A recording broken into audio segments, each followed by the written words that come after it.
What is going on, guys? Winter Kills here, and welcome back to a brand new duel video. So if you guys haven't heard the news, I announced it on stream, but I'm actually now officially sponsored by Imperium Duelist, which is awesome because I've been using their stuff for a long time and I've just genuinely enjoyed it. And this partnership that we have now just feels good because I can genuinely stand behind their products, and I can also help you guys out getting some great discounts on some of their products, and it also supports me in the process. So if you want to go to imperiumduelist.com, if you're ever on that site, you go ahead and use Winter Kills 10 off, get yourself 10% off on your next order.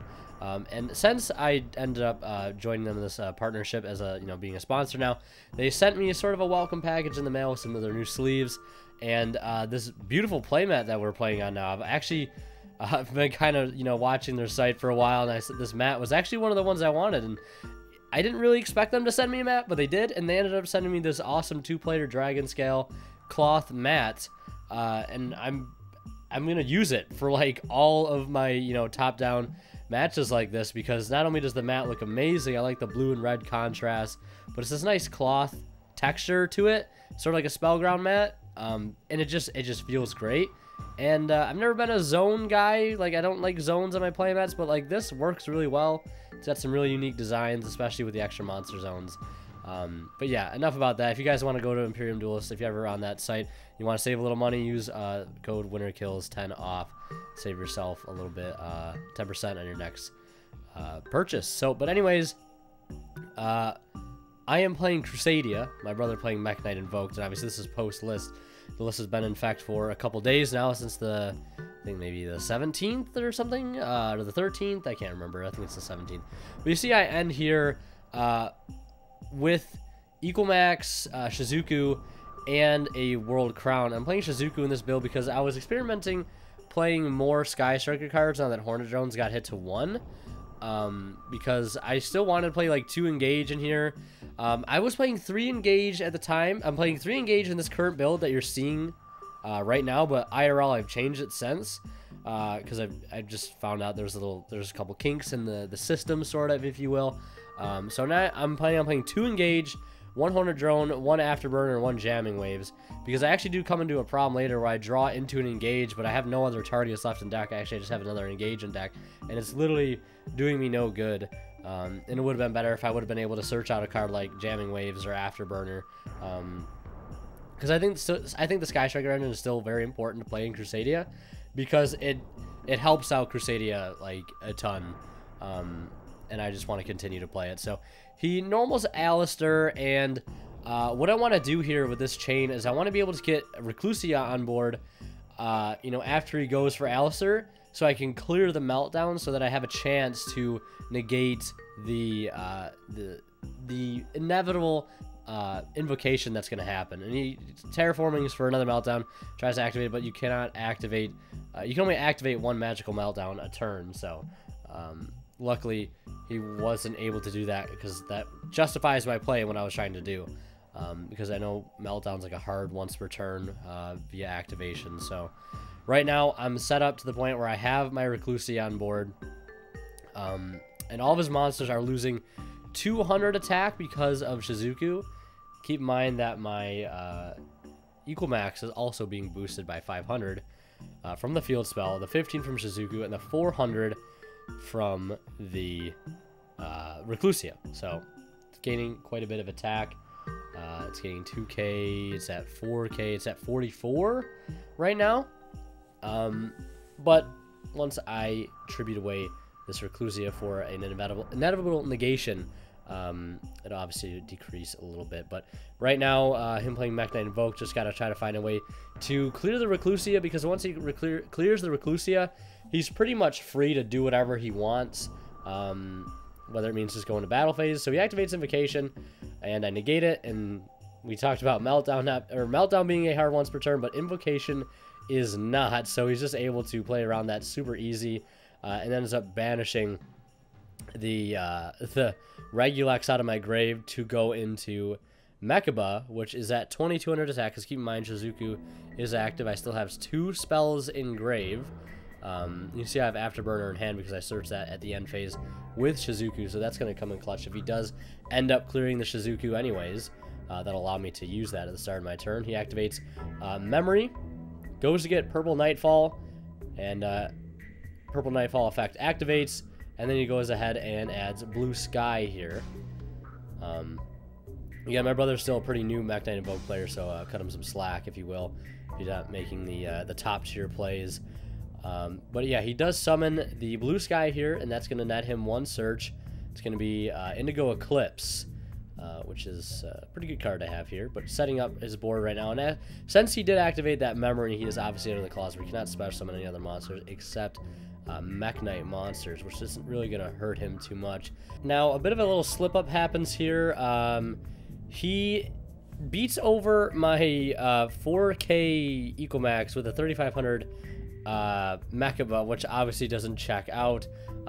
It's just, this was just done sort of out of order, unknowingly. Basically, you just obviously attack with Blue Sky over top of the Shizuku for 300, and that drops the Mekk, or the Ecomax, down to 25, and then he pitches Alistair over top of the Mekk to make it 35, beating over it. I think the damage comes out to 1300 damage instead of 11.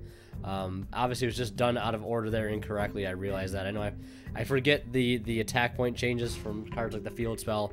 Sometimes these things happen.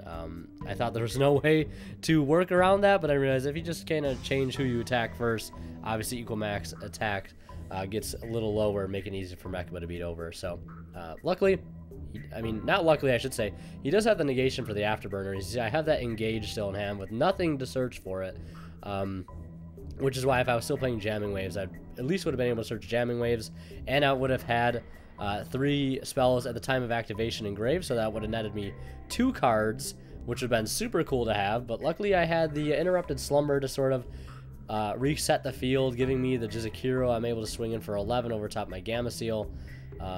But he goes ahead and summons Red Moon, clears the Jizukiro with that, and then he goes ahead and activates Invocation here, banishing my Ecomax from my grave, and an Alistair from his, going into another copy of Mekk. And also, I was recording this with my new wide-angle lens, which is actually really nice because I don't have to set my camera up as high to be able to get everything in frame. The video quality, I think, looks a little nicer too with the wide-angle lens. It kind of helps capture everything in view, as opposed to the other lens where things might have to have been cropped a little bit. Luckily, everything here is fully in view, and I still can't get over how nice this playmat looks and how nice they were to send me this playmat. Luckily, in the future, they said if I ever wanted to do like giveaways and stuff, I can ask for certain items to do for giveaways, which I'll definitely be doing in the future because I want to hook you guys up with some awesome stuff. But anyways, enough of that. Let's go into game 2 here, where I sadly take the L in game 1. But I definitely think going into the next one, I think Crusadia definitely got a little weaker, mainly because every other deck kind of got a little stronger, sort of. I mean, especially when you look at a deck like Mekk Knight Invoke that gets super polymerization. It's a huge boost, obviously. Them losing, you know, Hornet Drones to 1. I mean, I'm still playing 1 Hornet Drone in my Mekk Knight deck. Really not much has changed there. I don't want to play Engage in there. I was, and I did in my last deck profile, but I since cut them for like Mind Controls, which have come in super clutch, and some other cards, maybe a Mekk Knight Yellow Star, and like two or three other cards. And in my Crusadia build, I've added a bigger Sky Striker engine because Crusadias still need to sort of depend on a little bit more Sky Striker engine to help them along. Obviously, still opening up Hornet Drones with any like Crusadia card is just still the nuts. Obviously, you just have to bank on opening it. And now here he's only able to go into Purgatrio thanks to the Sky Striker engine. At least that's basically the only thing that's allowing him to go into Meltdown Evoker and even into Purgatrio here, which is super clutch. And he's able to search out that Book of Law, which is super nice because that can change his Purgatrio pretty much either into a Mekk or a Rajin, you know, any one of those things during my turn, which is obviously a huge advantage and something I have to, you know, take into account because I might have to deal with a Book of Moon or a Walking Negation that banishes the card that it negates, which is pretty rough, you know. Maximus comes down, gets turned into Magus, Obviously here, Radiant's no threat because you can't book link monsters. So I'm not going to worry about that. But other cards I'm thinking that he might have, I'm not sure. And to be honest, Super Poly really wasn't in the realm of possibilities in my mind because I didn't think he'd open the one-of or even have the card to begin with. And it still hasn't set in for me that the card's actually legal. But it's, you know, it's whatever. So Magus sort of is pretty good here, right? Magus is good. And then I summon Draco underneath it, go 2-1. At this point, even if he would have tagged into Mekk, I still don't have to worry about him getting rid of my Magus because I can chain link block him at this point as well. So here I decide to add Arborea, take it back, and then add Reclusia instead because at worst case scenario, this card can still allow me to chain link block. Because I can still activate Reclusia when I summon it under Regulax and create a chain link, which would help dodge Mekk. But obviously at this point I still kind of fall victim to if he decides to go the Ragin path, which I believe he does end up doing Ragin here in a second. So yeah, just here waiting for a response, if anything, on the summon of Regulax here, and I don't think he does. Debating, you can see he's sitting on those 2 set cards in the bottom right, on that red side of the playmat, looking so good. Of course I had to play on the blue side, right? Of course. I also changed the color of the life points, kind of had that red-blue contrast. I don't know if you guys like it or not. I might change it back just to the plain Jane white, just to make it more clear to read. I have no idea, though. Just let me know what you guys think. I just wanted to mix it up a bit. So he does go into the Ragin, and I have Crusadia power in hand to make, you know, our Leonis unaffected by his card effects other than its own for the rest of the turn. So that allows me to get into Ecomax, but he has Super Poly set, which sucks up my Ecomax and gets rid of his Alistair Meltdown Invoker. Goes into the busted Super Poly for Mekk. Absolutely incredible use of Super Polymerization there. My brother was ecstatic to pull that card off because the last time he played Super Poly was when he played Shadal's, back when Super Poly was at 1. I think he only ever got to play it when it was at 1 in Shadal's, but that was back in his prime. Super Poly Shadal's, and just probably pretty nostalgic to be able to play that card again. I'm sure a lot of people feel that way. A lot of Shadal players from, you know, 2014 or 2015 get that nostalgic feel, but it finally feels like to activate Super Poly again. Probably a feels good man. But has Ragin and he has Mekk on board, which is 2 major roadblocks for me playing Crusadia right now, because I think I still have that engage in hand, which is no bueno, not very good, right? So he normals Alistair here just to grab that invocation. He can't fusion summon to anything right now because obviously his 1 extra monster zone is completely taken up. He'd have to link into something else and then try to revive something, but he's gonna go ahead and swing for a lot of damage here. 25, 22, and 1000 put me down to 2300 life points. He's still at full, and luckily I draw into like literally the best card I could have drawn into, and it is the Sea Turtle. Of all cards, the Sea Turtle is here to save me. I've got to get rid of one of these cards, and I decided to get rid of the Ragin because the Ragin is going to stop me immediately right there. If I don't get rid of Ragin, I summon Maximus, he books it face down, my turn is completely over. So obviously I have to get rid of Ragin. I go into Magus. I don't have a way to chain link block. It doesn't matter because he has Effect Veiler, and Effect Veiler doesn't care about chain links.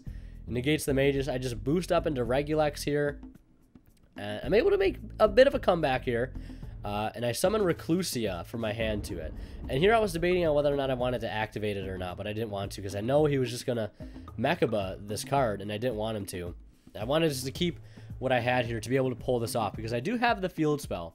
So Regulax is being boosted by 19 because it's pointing to Alistair, which has 1000 attack. So it's at 29. And I'm going to use the field spell here to be able to attack all monsters he controls once each. So I swing over Gamma Seal for 7. And I swing over Mekk for 400, because I know he doesn't have Alistair in hand because he has 2 engrave and 1 on field. And I swing over his Alistair for 19.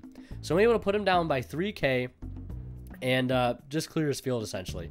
But that really sucks because that just opens up for him to have this 1 of Hornet Drone to be able to go into Hayate, the last Sky Striker card in his extra deck, which really sucks because that can attack directly, as you guys know.